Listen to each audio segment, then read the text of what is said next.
अनुदानानंतर आता पीक विमा वाटपात पश्चिम महाराष्ट्राच्या तुलनेत मराठवाड्यावर अन्याय झाला असा आरोप शेतकरी संघटनेकडून करण्यात आला आहे आणि या संदर्भात तालुका कृषी अधिकारी यांना शेतकरी संघटनेकडून निवेदन देण्यात आले. आपल्यासोबत शेतकरी संघटनेचे तालुकाध्यक्ष आहेत. गणेशजी, काय सांगाल, काय निवेदन दिले तुम्ही, काय मागणी केली?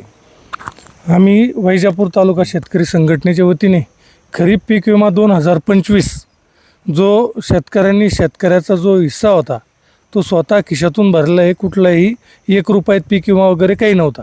पंतप्रधान पीक विमा तो पूर्ण देश पातळीवर एकत्र राबवला जातो.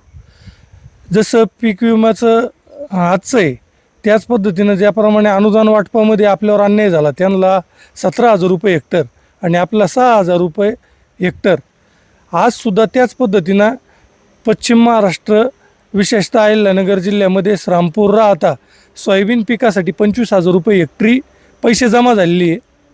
मकासाठी पैसे जमा झाले. प्रत्येक पिकासाठी त्यांचा विमा क्लोज झाला. परंतु आपल्या वैजापूर तालुक्यात किंवा संभाजीनगर जिल्ह्यामध्ये अजून विभागीय पातळीवरून कुठले अजून माहितीच आलेली नाही म्हणते.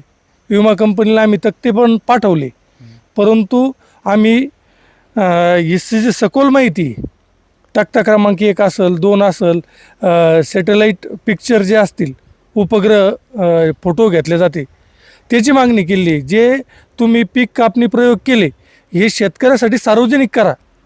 जेवढे पीक कापणी प्रयोगी ते कृषी सहाय्यक मार्फत केले जातात, तलाठी, ग्रामसेवक यांनी जेवढे काही पीक कापणी प्रयोग केले किंवा वेळोवेळी जी विमा कंपनीला माहिती दिली ती सार्वजनिक करण्याची माहिती, ती पूर्ण माहिती सार्वजनिक करा अशी शेतकरी संघटनेची मागणी ती प्रत्येक मंडळात. कारण की हे जे पीक कापणी प्रयोग केले जाते हे कॉपी पेस्ट केले जाते, इथं प्रत्यक्षात ते झालेले नाही.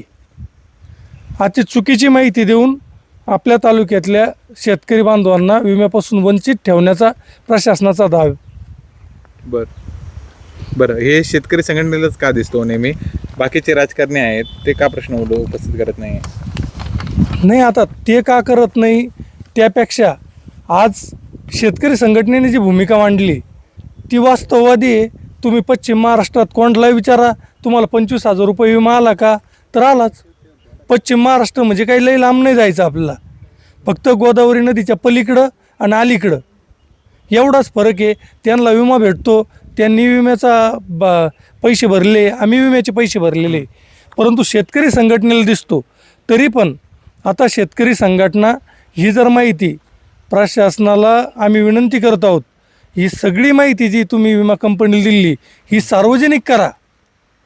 मग पीक कापणी प्रयोग असन, तुमचे उपग्रहाद्वारे जे फोटो घेतले जातात पीक कापणी करीत असताना ते सगळे जनतेला, शेतकऱ्याला माहितीस्तव उपलब्ध करून द्या, सार्वजनिक करा.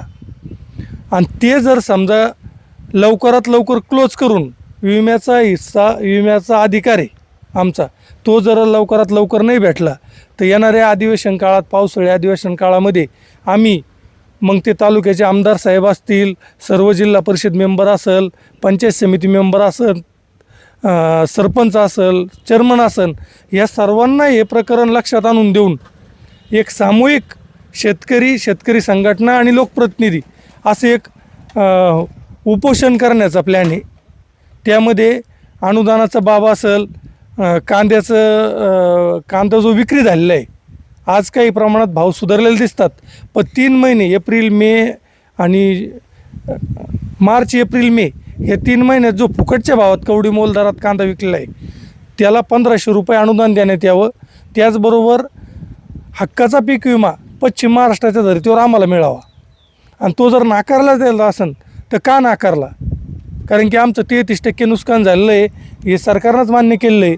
अतिवृष्टी झाली, सर्व स्रोत येते, मग पश्चिम महाराष्ट्रात भेटतो ना आम्हाला का भेटत नाही?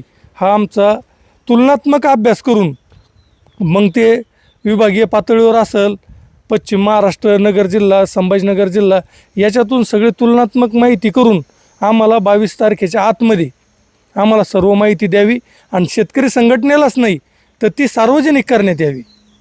तक्ता क्रमांक 1, 2 तुमचे काही सॅटेलाईट फोटो असतील ते सर्व सार्वजनिक करण्यात यावे, अन्यथा शेतकरी संघटनेच्या माध्यमातून या ठिकाणी उपोषण करण्यात येईल. ते होते शेतकरी संघटनेचे तालुकाध्यक्ष गणेश तांबे. लवकरात लवकर आमच्या मागण्या मान्य करा, अन्यथा आम्ही उपोषणाचा हत्यार उचलू असा इशारा त्यांच्याकडून देण्यात आला आहे. गौरव धामणे, मराठी पत्र, वैजापूर.